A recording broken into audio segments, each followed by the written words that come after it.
Hello everyone, I am Kurze, this is Low Mana and welcome to another episode of Shortwatch. This is the first Shortwatch of 2017, a year when we're anticipating a bunch more animations to hit, not least of which is the potential Lucio short that voice actor Jonny Cruz hinted at recently. In order to get prepared for those, and to make sure I've covered them all so far, let's take a dive back into the very first short Blizzard gave us, Recall. First up, I think it's important to set the scene of when this short came out. All we'd had before that really was the launch trailer in the museum, and the history behind what happened to Overwatch was even more muddled than it is now, if you can believe such a thing. We didn't know that Overwatch activity was strictly illegal, and so approaching this through a broken wire fence, plastered with closed and keep out signs, looks ominous. When you take a closer look at them, you even see the logo of the International Justice Commission, or IJC, who we see honouring the Overwatch core team in the later video, Are You With Us? It's definitely a sign of just how far and how fast Overwatch fell from grace. As an interesting little side note, these fences are set up in an in-game location, but in-game the fences don't exist, it's just this cliff. That's artistic license and all that, I guess. Other than that, Winston's base is pretty much exactly as it appears in-game, texture qualities aside. We see his spare suit hanging where it does in-game, the pod and tyre still hang from above, and his workstations are dotted around, with peanut butter and drinks cans scattered throughout.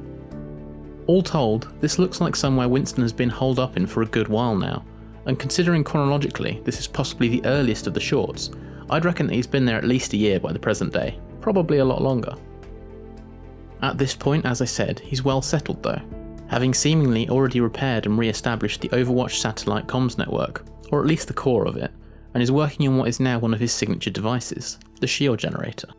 At a glance, this looks like it shares some core design features with Tracer's chrono accelerator, and by extension Sombra's translocator, but it's possible that may just be Winston's design style, rather than any functional similarity. There is a brief moment after the generator fails and knocks him on his ass, where it sits on his chest in the same place Tracer wears the accelerator though, which is kind of telling. There are other little touches around that show off Winston's presence, from the presence of lexicograms rather than letters and numbers on his keyboard, through to the various photos stuck to his monitors.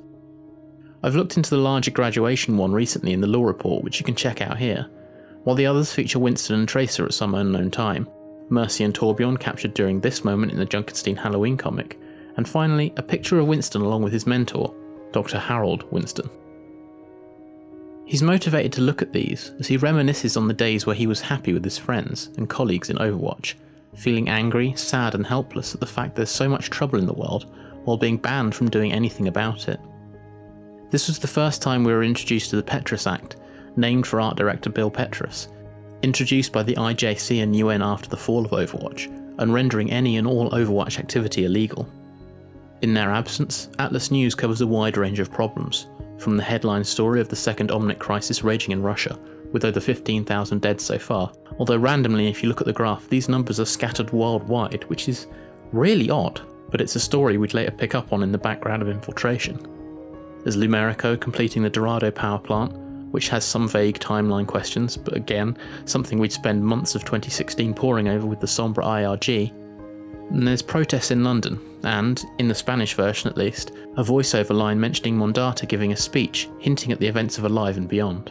And finally there's Numbani, postponing their Unity Day festival due to an anonymous threat.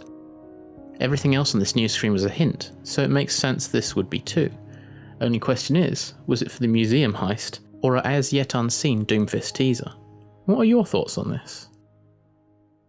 Either way, looking at the photo of himself and Dr. Winston sparks the first of two flashbacks to himself as a very young gorilla in the Horizon lunar base, which we know to have been developed at least in part by Lucheng Interstellar, the Chinese company who make their home in Lijiang Tower. Even early on, Winston was an inquisitive gorilla, genetically enhanced but with an insatiable curiosity, manifested here by the pilfering of Dr. Winston's glasses in order to see what's out there. His room contains a number of clues to his future, from the toy computer through to the lexigram poster and the toy rocket. He would after all later build a rocket to escape to Earth. Most of what motivates Winston is contained in these two flashbacks, with the second bringing this now iconic shot of him and his mentor silhouetted against the Earthlight. Back in the present day, Talon arrive. Winston instantly knows it's Talon, which both suggests he's had dealings with them before, and that they're the only reasonable candidate to be able to undertake this kind of infiltration mission. Maybe he's been monitoring them too, who knows? The 6 grunts that arrive are the exact same style as the ones we see everywhere else, from the historical ones in Legacy through to the ones McCree fights in Trainhopper. This suggests a more private military styling than simple terrorist group. They're well trained, well equipped, and certainly well financed. Soon Reaper shows up, and I'd put very good money on Winston not being aware that it's actually Reyes canonically. Few do. Perhaps only Anna, Morrison and Sombra. Maybe Widow. I doubt she'd care though. For obvious reasons, he knows his way around old Overwatch hardware, and presumably a lot of the old security infrastructure is still in place. The question is whether Athena was part of that software layer back then, or whether she's a Winston addition. He's focused on his goal though, to obtain all Overwatch agent location. For a long time this is the only aspect of his character, and stems from his bio. He's on a mission to eliminate all Overwatch agents. That's something that's been forgotten recently. In response, it seems Winston's primal rage is actually activatable, at least when he has a hand free, which poses some interesting questions lore-wise. The name and when we've seen it suggests a link to anger. Is this a reason why Athena seems to be constantly monitoring his vital signs?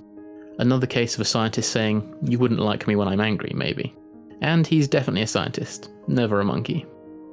With Talon defeated, I do wonder what happened to the 6 grunts. They just kind of vanished. Reaper has seemingly been atomized, and the virus has been stopped. Winston is finally inspired to break the rules and initiate the recall he's been wanting to for so long.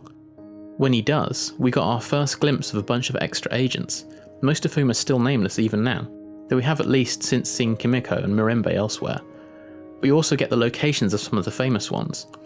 Mercy is somewhere around Iraq or Iran, and judging by her square and reflection, she still is. Torb is in Russia. He was in a fictional country called Kyrgyzstan in his comic, so maybe that could fit. Trace and McCree are in the UK and US respectively, which fits, and Genji's on the reverse of the globe, which could I guess mean Japan. Reinhardt for some reason though is in Greenland. If anyone has any clue why this could be, please let me know because I'm stumped. Regardless, Tracer is the first, and seemingly so far the only one that answers the recall. Will anyone else respond in 2017? Thanks for joining me on this episode of Shortwatch. Will we ever see more agents answer Winston's recall? What are your thoughts on Athena? I thought about discussing her in detail here, but that felt like a topic deserving of its own video. If you enjoyed this episode, please hit that like button, subscribe if you haven't already, and hit the bell if you want to know when our future videos come out. Until next time, I have been Kurze, thanks for watching.